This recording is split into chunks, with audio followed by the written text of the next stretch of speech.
그 핫과 무라리에 따라 각 반으로 나누었더라. 아멘. 역대상 23장 1절부터 6절까지 본문입니다.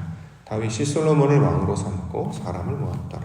다윗이 솔로몬을 왕으로 삼고 사람을 모았더라 라고 하는 말씀의 제목입니다. 역대상 69번째 시간입니다. 다윗이 성전 건축을 준비하는 과정을 통해서 어떻게 영적으로 준비되고 성숙하고 변화되는가, 자, 이 영적인 변화의 상태를 나타내는 말로 이 성전 건축을 준비하는 모양으로 설명하고 있습니다. 그 내용을 1절과 2절에 먼저 소개하고 있는데요. 1절, 2절. 다윗이 나이가 많아 늙음에 아들 솔로몬을 이스라엘 왕으로 삼고 이스라엘 모든 방백과 제사장과 레위 사람을 모았더라. 이렇게 기록하고 있습니다. 자, 그 내용을 한 절씩 살펴보기를 원하는데요. 다윗이 나이가 많아 늙었다라는 표현이 나왔는데 이 말이 무슨 의미인지 우리가 이제 이해하게 됐죠. 성경에서 나이가 많다라는 표현은 우리 소위 말해 연수나 횟수가 오래되어서 소위 말하는 늙어갔다, 노인이 되었다 이런 의미로 사용된 게 아니라 하나님을 아는 지혜자가 되었다라는 뜻으로 우리 가운데 가르쳐주고 있습니다. 그렇기 때문에 우리가 일상적으로 늙었다라고 하는 표현을 우리가 일상적인 의미로 이해하면 연약해지다라는 의미로 많이 사용을 하잖아요. 늙었어, 나 늙었어, 힘이 없어, 판단하는 것도 점점 흐려져, 기운이 없어 할 때 보통 늙었다 이런 표현을 많이 하죠. 근데 성경에서 말하는 늙었다는 지혜자가 되었다라는 말입니다. 그러니까 긍정적인 의미가 되고 인생의 이 모든 과정이 나이가 점점 많아지죠. 시간이 지나면 나이가 들게 돼서 이제 소위 말하는 늙어갑니다. 근데 늙어간다는 것은 부정적인 의미가 아니라 그만큼 하나님을 아는 그 지혜가 점점 쌓이고 많아졌다라는 뜻으로 사용을 하고 있습니다. 그래서 성경에서 자켄이라는 단어, 장로라고 번역을 하는데요.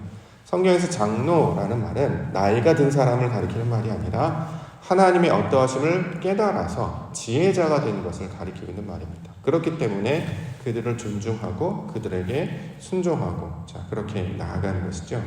단순히 나이가 많아져서 숫자가 많아져서 이렇게 해서 존경한다기보다 그는 하나님의 뜻을 아는 지경까지 점점 성숙하고 성장해 가는 것입니다. 이것을 나이가 많아 늙다라는 표현으로 사용하고 있다는 거죠. 그렇기 때문에 우리가 이제 성경을 읽을 때 나이가 많아 늙었다라는 표현, 또는 사도행전 2장에 등장하는 자녀들은 예언할 것이고 청년들은 환상을 볼 것이고 노인들은, 늙은이들은 꿈을 꾼다, 늙었다라는 표현을 우리가 생각하는 개념이 아니라 하나님의 뜻을 아는 지경으로 그 영적 수준이 변화되고 성장하였다라는 의미로 이걸 받을 수 있어야 합니다. 자, 지금 성전 건축에 관한 이야기를 다루고 있죠. 하나님이 거하실 처소가 되는 거예요. 우리 안에 하나님의 뜻이 무엇인지를 아는 지경으로 우리의 수준의 형태가 확장되고 성숙해가는 과정이죠.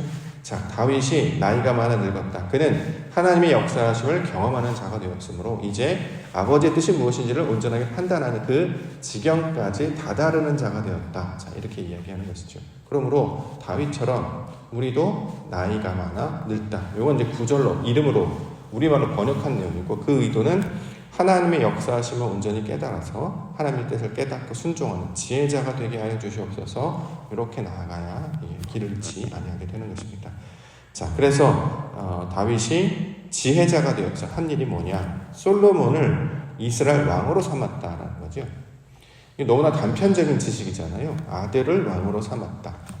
이걸 적용을 해가지고 세습하기도 하는데 잘못된 것이죠. 그래서 솔로몬을 이스라엘 왕으로 삼다라는 내용의 의미가 무엇이냐면, 원어를 우리가 조금 이렇게 익숙해질 배울 필요가 있는데, 솔로몬 앞에 에트라는 단어가 붙어 있습니다. 에트라는 단어가 붙어 있으면 이거는 역사나 실제 인물을 가리키는 말이 아니라 하나님의 뜻으로 해석하라라는 어떤 신호와 같은 말이거든요. 그렇기 때문에 솔로몬을 이스라엘 왕으로 삼았다라고 하는 것은 그의 아들 또는 어떤 특정 인물이 킹이 되었다, 임금이 되었다 이런 말이 아니라 솔로몬, 지혜자라고 하는 것을, 지혜라고 하는 것이 바로 그 머리의 중심, 지혜가 이스라엘이었다라는 뜻이기 때문에 그가 지혜라고 하는 것을 머리로 삼았다. 하나님의 뜻이 나의 중심이며 기초로 삼았다라는 뜻으로 이 말씀을 해석할 수 있어야 합니다.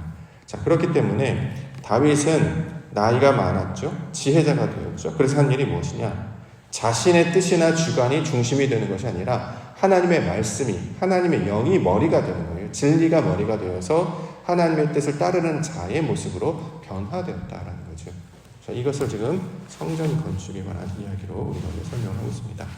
어제 우리가 수요일 말씀은 이제 열왕기를 보고 있습니다. 열왕기는 솔로몬 왕의 이야기를 다루고 있었죠. 어제는 또 마침 솔로몬 왕이 성전 건축을 위하여 준비하는 내용들을 설명하고 있었는데, 그래서 거기에서 나오는 내용을 통해서 우리가 뭘 깨달을 수 있었냐면 하나님께서 솔로몬에게 주셨던 지혜가 무엇이냐를 이제 우리가 그 내용을 알 수 있었죠. 지혜가 무엇이냐? 지혜라고 하는 것이 단순히 지식을 통해서 깨닫는 어떤 것이냐, 세상에서 말하는 조금 더 현명하고 지혜로운 그런 걸 가리키는 말이냐, 그게 아니라 하나님의 방식과 뜻을 따르는 것을 지혜라고 이야기하고 그것이 어떻게 삶의 구현이 되었는가를 역사와 사건을 통해서 우리가 살펴봤습니다. 자, 오늘 본문 23장도 마찬가지죠. 다윗이 지금 성전 건축을 이제 준비하기 위해서 여러 일들을 하는데, 그 여러 가지 하는 일들을 우리가 똑같이 하라는 게 아니잖아요. 어디 가서 사람들을 모으고 뭐 재료를 구하고 이런 거를 하라는 게 아니라 우리의 마음이 방주, 성전, 새 예루살렘 전으로 되는 것인데 어떻게 변화가 되는 것이냐. 이 변화라고 하는 것은 결국 우리의 영적인 수준이 달라지는 것을 가리키는 말인데 어떻게 달라지게 되는 것인가를 설명하고 있는 내용이 되고 있습니다. 자, 이것을 우리가 말씀을 진리로 받아야 하나님의 나라 백성, 그 말씀을 깨닫는 자가 되겠죠. 또 이것을 진리로 받지 아니하면 타 종교와 구별이 되지 않습니다. 요즘에 이제 다른 종교들 보면 다른 종교에서는 그래도 진리를 구하려고 몸부림을 치거든요. 어떻게 하면 진리를 구할까? 그 뜻을, 도를 깨달을까? 그 어떤 그 높은 수준의 그 단계에 다다를까? 이걸 항상 이야기를 하고 참 구하고 있는데, 기독교는 진리를 구하기보다 세상을 사는 방식, 처세를 자꾸 배우려고 한단 말이죠. 그렇기 때문에 기독교에 대한 권위가 약해지는 것이고 사람의 변화가 나타나지 않고 그저 어떤 도덕이나 윤리, 어떤 지식적 종교의 또 다른 모양으로 이제 이야기를 하고 있는데, 우리가 길을 잃지 아니하려면 하나님이 주신 말씀의 의도를 분명히 깨닫는 자들로 나아가야 할 것입니다. 분명히 모든 성경에서 창세기로부터 요한계시록까지 하나님에 관한 이야기를 하고 있습니다.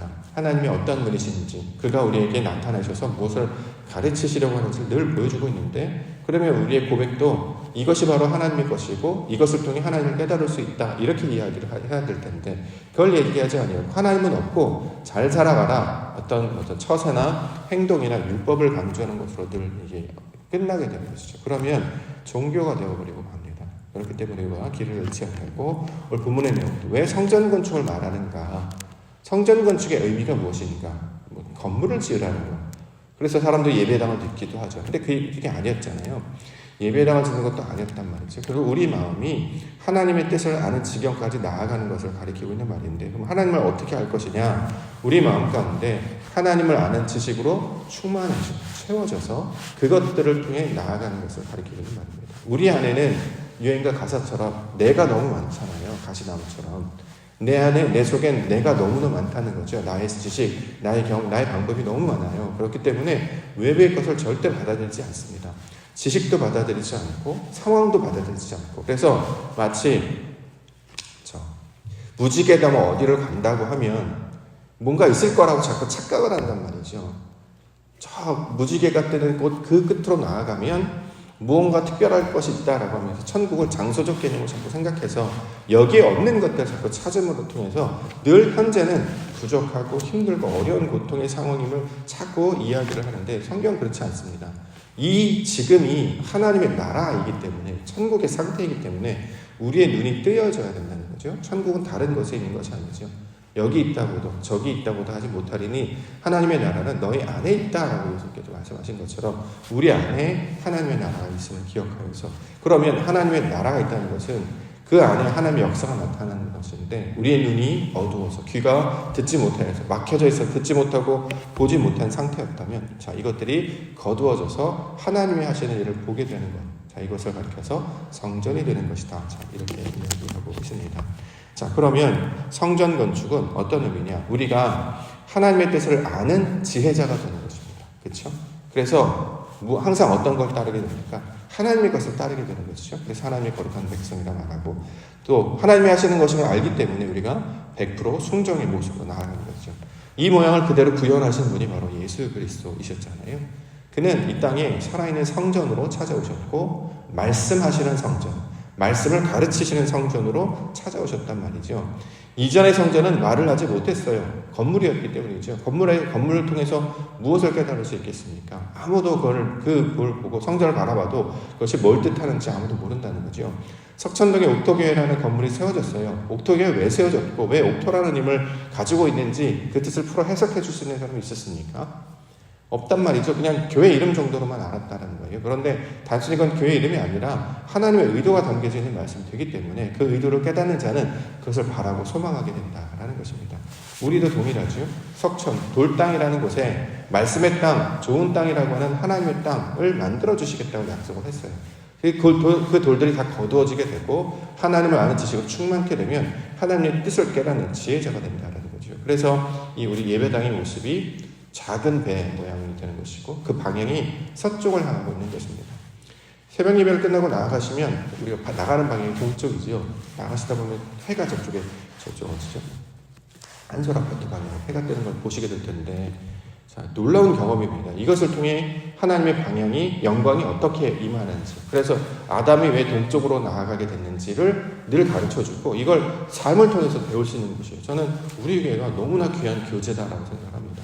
성전으로도 주셨고 말씀으로 주셨고 요거는 이제 해석하는 방식을 깨닫게 되면 예수 그리스도께서 행하시는 일이 말씀을 통해 무슨 일을 하는지 알게 되고 그 말씀을 통해서 깨닫는 것을 우리가 이제 충분히 이해하게 되면 그걸 모든 상황과 삶 가운데 적용할 수 있는 자가 되기 때문에 우리가 바로 지혜자, 소위 말하는 성경에서 말하는 성전이 된 자의 모습으로 우리를 인도하고 있는 것입니다. 자, 이 말씀의 의도들을 깨닫는 그 지경, 그 수준에까지 다다르는 우리 믿음의 성도님들과 교회가 되기를 주의로 하나님께 축원합니다.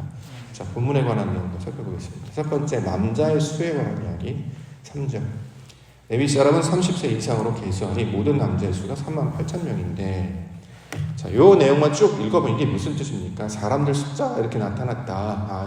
이 정도의 사람들이 있었더라. 요 정도밖에 해석이 안 되잖아요. 그래서요, 이게 무슨 뜻인데요? 이걸 알 수 있어야 되지 않겠습니까? 자, 성경에서 남자라는 개념이 나오면 항상 떠올려야 되는 게 있습니다. 남자와 여자. 여기 모든 남자라고 번역을 했는데, 남자가 무슨 뜻입니까? 남자. 생물학적인 남성을 가리키는 말이 아니라 성경에서 남자는 말씀을 가진 자를 남자라고 부른다고 했죠. 말씀이 있어야 그걸 남자라고 부르는 거예요. 그렇죠? 말씀이 있어야 남자를 불러요. 자, 그래서 성경에서 남자라는 표현이 나면 말씀을 가진 자다 이렇게 얘기하는 것입니다. 자, 본문에는 모든 남자에 이렇게 얘기하는데 여기서는 모든 남자는 말씀을 가질 뿐만 아니라 그 말씀을 가르칠 수 있는 자를 가리키는 말이에요. 이걸 본문에는 모든 남자라고 했습니다. 모든 남자로만 우리가 딱 들으면 우리가 알고 있는 지식과 경험으로는 이게 어떻게 해석이 되는지 알지 못해요. 그렇기 때문에 이제 원문을 보는 것이거든요. 원문을 보시게 되면 가르치는 자, 이제 우리가 이야기하는 그 가브리엘에 이렇게 될 수 있는 그 어원을 근거로 하고 말씀을 가르쳐는 것을 소위 말하는 큰 자를 가리키고 있는 말입니다. 큰 광명체, 작은 광명체 개념 배웠죠. 큰 자, 작은 자 배웠죠. 큰 자, 말씀을 가르칠 수 있는 사람을 가리키는 말이죠. 자, 그래서 좀 다윗은 지혜를 머리로 삼았고 말씀을 가리키는 것들로 자신의 속들을 채웠다라는 뜻입니다. 이게 바로 다윗의 개념이 되는 것이죠. 자, 요한복음 4장에 보면 사마리아에 물을 구하러 오는 한 여인에 관한 이야기를 다루고 있잖아요. 그가 예수님께서 물어보죠. 남편을 데리고 오라. 그랬더니 그는 나는 남편이 없습니다. 이런 얘기예요. 그래서 사람들이 그 여자가 결혼을 많이 했나 보다. 남편이 여러 명 있었나 보다. 이렇게 착각한다는 거죠. 성경의 원어를 보시면 그 남편으로 번역된 단어가 남자라는 개념이었잖아요. 말씀을 가진 이가 없었습니다. 이런 뜻이죠. 남자가 5이 있었는데 그것으로는 하나님의 뜻이 무엇인지를 가르쳐 줄 수 없었습니다. 이 의미였습니다. 그랬더니 예수님이 내가 주는 물을 마셔야 된다 이렇게 되는 거죠. 사람이 왜 목이 마르는가? 영원을 알지 못하기 때문에, 진리를 깨닫지 못하기 때문에 우리의 마음이 헛헛한 건 아닙니까? 말씀의 그 진리를 깨달아야 마음이 흡족한, 마음이 충만함이 생기는데 누구도 말씀이 없으니까 말씀을 가르쳐 줄 수도 없고 마음의 만족감도 없게 되는 거죠. 그래서 예수님께서 내가 주는 물을 마시는 자는 영원히 목마르지 아니하니라. 영원한 상태, 영원의 생명의 상태가 될 것이다. 자, 그래서 그 여인이 그리스도를 만났다라고 이야기하면 거기서 발생된 단어가 바로 하나님을 찾는 자, 그렇죠? 성령과 진리로 예배한다. 이 개념이 지금 나오고 있는 것입니다. 본문에 30세 이상으로 계수하니 38,000명. 이거 그냥 숫자를 가리키는 말이 아니라고 했어요. 38,000명. 그렇죠? 3이라고 하는 단어. 그가 10개의 말씀을 만나서 하나님을 경험하는 천의 상태가 될 때 이걸 3만이라고 이야기하고 8,000도 마찬가지죠. 진리의 숫자 8, 8이라고 하는 숫자는 진리를 가리키고 있는 말입니다. 그가 하나님을 만나면 이건 8,000이라고 이야기합니다. 이렇게 풀어서 설명을 하는 거죠. 옥토라는 단어, 옥토교회의 옥토를 헬라어 발음으로 그대로 받으면 진리라는 뜻을 가지고 있기도 합니다. 자, 그 의도와 의미들을 깨달아서 정질들을 이해하는 우리가 훈련들을 해야 하나님의 뜻을 깨닫는 그 지경까지 나아가게 될 것입니다. 두 번째는 생전의 일, 재판관 이야기하고 있습니다. 4절. 그 중에 24,000명은 여호와의 성전의 일을 보살피는 자요, 6,000명은 관원과 재판관이요. 자, 성전의 일 하는 것은 제사장, 어떤 건물에 대해서 특별히 제단과 관련된 일을 하는 사람이라기보다 성전의 일이라고 하는 것은 결국 우리 몸을 다스리는 말을 가리키고 있는 말이죠. 성전의 일이 결국 우리를 말하는 거잖아요. 성도, 마음을 다스리고 하나님의 말씀으로 우리 심령을 바꾸어 일을 감당하는 자들을 가리키고 있는 말입니다. 자, 그래서 이걸 성전의 일이라고 이야기하고 그것을 관원, 재판관이라는 이름으로 받았어요. 그 의미는 무엇이냐면 우리 마음 안에 하나님을 아는 지식의 열매들이 맺혀지게 되면 이걸 관원, 재판관이라고 이야기합니다. 번역을 그렇게 한 거예요. 의도를 받으셔야지 글을 잃지 않게 됩니다. 자, 하나님을 아는 지혜, 하나님을 아는 지식으로 우리 마음 가운데 말씀을 가지게 됩니다. 근데 그 말씀이 씨처럼 뿌려지게 되죠. 물처럼 부어지게 되죠. 그럼 그 마른 땅에 이 씨가 열매를 맺고 풀로 자라서 지식을 나누는 열매와 나무로 자라가게 됩니다. 그래서 열매를 맺히게 되죠. 하나님을 아는 지식의 열매를 맺혀지게 되면 이걸 관원, 재판관이라고 한다. 의미를 보면 열매가 맺었다라는 뜻에서 온 단어들입니다. 자, 하나님을 아는 지식으로 충만해지는 상태에 나타나는 말이 되고 있습니다. 마지막으로는 문지기, 찬송하는 자들. 5절. 4,000명은 문지기요. 4,000명은 그가 여호와께 찬송을 드리기 위하여 만든 악기로 찬송하는 자들이다. 자, 문지기. 관리자를 가리키는 말이 아니라 이 성경에서 말하는 문지기는 창고지기와 같은 말이죠. 누굽니까? 저와 여러분들을 가리키고 있는 말입니다. 왜 문지기라고 하느냐? 창고가 어디입니까? 창고. 성경에서 말하는 창고에 재물을 쌓았다, 곡식을 쌓았다. 이 창고는 우리 심령을 가리키고 있는 말이죠. 자, 하늘 창고에 보화를 쌓았다라고 하는 것. 하늘 창고가 다른 데 있는 것이 아니라 우리 마음을 생명으로 채우는 것을 가리키고 있는 말입니다. 그래서 우리를 하늘 창고라고 말하는 거죠. 우리 안에 하나님을 아는 지식이 차여 있어요. 그러면 이걸 내올 수 있겠죠. 그래서 마태복음 13장 52절에 예수께서 이르실 때 그러므로 천국의 제자된 서기관마다 마치 새 것과 옛 것을 그 곳간에서 내오는 집주인과 같다. 이전에는 하나님을 아는 지식이 없으니까 뭘 가르쳐줘도 하나님의 뜻을 알지 못하는 거예요. 말할 수 없는 거죠. 왜요? 창고가 비어있기 때문이었죠. 근데 말씀으로 채우게 되니까 하나님의 뜻이 무엇인지를 알게 됩니다. 그래서 이걸 꺼내오는 자를 가리켜서 문지기라고 번역을 한 것입니다. 그걸 똑같은 말로 설명하는 게 이제 찬송하는 자들 이렇게 번역하고 있는데 찬송의 의미를 알려드렸습니다. 찬송은 하나님의 소리를 깨달아서 그 소리에 내 말을 맞추는 것입니다. 이게 찬송의 원리와 똑같죠. 노래와 원리 똑같습니다. 노래는 내가 하고 싶은데 소리를 막 낸다고 노래가 되지 않아요. 악보에 따라서 지휘자의 그 지휘에 따라서 소리를 맞추고 박자를 맞추어 내야 되죠. 그래야 노래가 되고 소리가 되지 않겠습니까? 찬송의 개념도 똑같단 말이죠.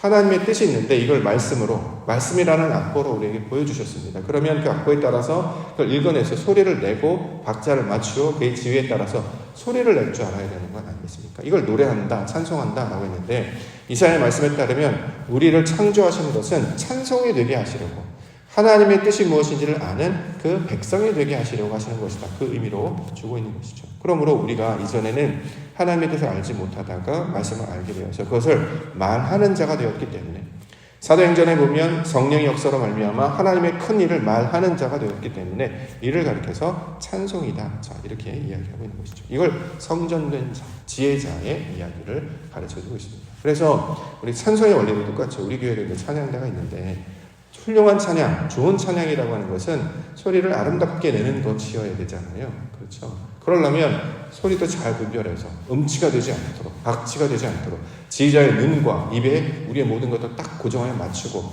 한 몸이 되어서 하나님의 영광이 나아갈 때 감동이라는 게 찾아오지 않습니까? 저처럼 우리도 하나님의 말씀에 나의 생각들을 맞춰내는 자가 될 때 이것을 바로 찬송하는 것이다. 이렇게 지금 설명하고 있는 것입니다. 성전에 관한 모든 내용이 하나님에 대한 모든 것에 우리가 맞추어지는 것을 가르쳐주고 있는 것이죠. 자, 그래서 우리를 성전된 자다. 하나님께서 솔로몬을 왕으로 삼으신 자들이다. 이렇게 이야기하고 있는 것입니다. 이 원리들을 우리가 심령에 잘 새겨서 모든 상황 가운데 적용하게 되면 이걸 진리를 가르치는 자들, 말씀을 깨닫는 자들, 하나님의 말씀을 세상 가운데 증거하는 복음의 증거자들이라는 표현으로 설명하고 있습니다. 이걸 신약에서 교회라고 부르고 있기 때문에 성도된 우리와 교회가 해야 되는 것은 하나님의 영광을 드러내며 하나님의 영광을 세상 가운데 증거하는 자들로 살아가는 것입니다. 그렇기 때문에 세상의 방법, 사람의 방법을 따르지 아니하고 하나님의 방법을 따르는 자들로 살아가게 된다라는 것이죠. 근데 놀랍게도 이것을 성경에서는 이걸 지혜다 이렇게 부르고 있습니다. 그 하나님의 말씀을 따름으로 말미암아 지혜로운 자들, 하나님의 성전을 이루는 자들, 그렇게 해서 하나님의 영광과 하나님의 복음을 증거하는 자들로 살아가시는 우리 믿음의 성도님들과 여러분들이를 지혜롭고 간절히 축원합니다. 기도하겠습니다.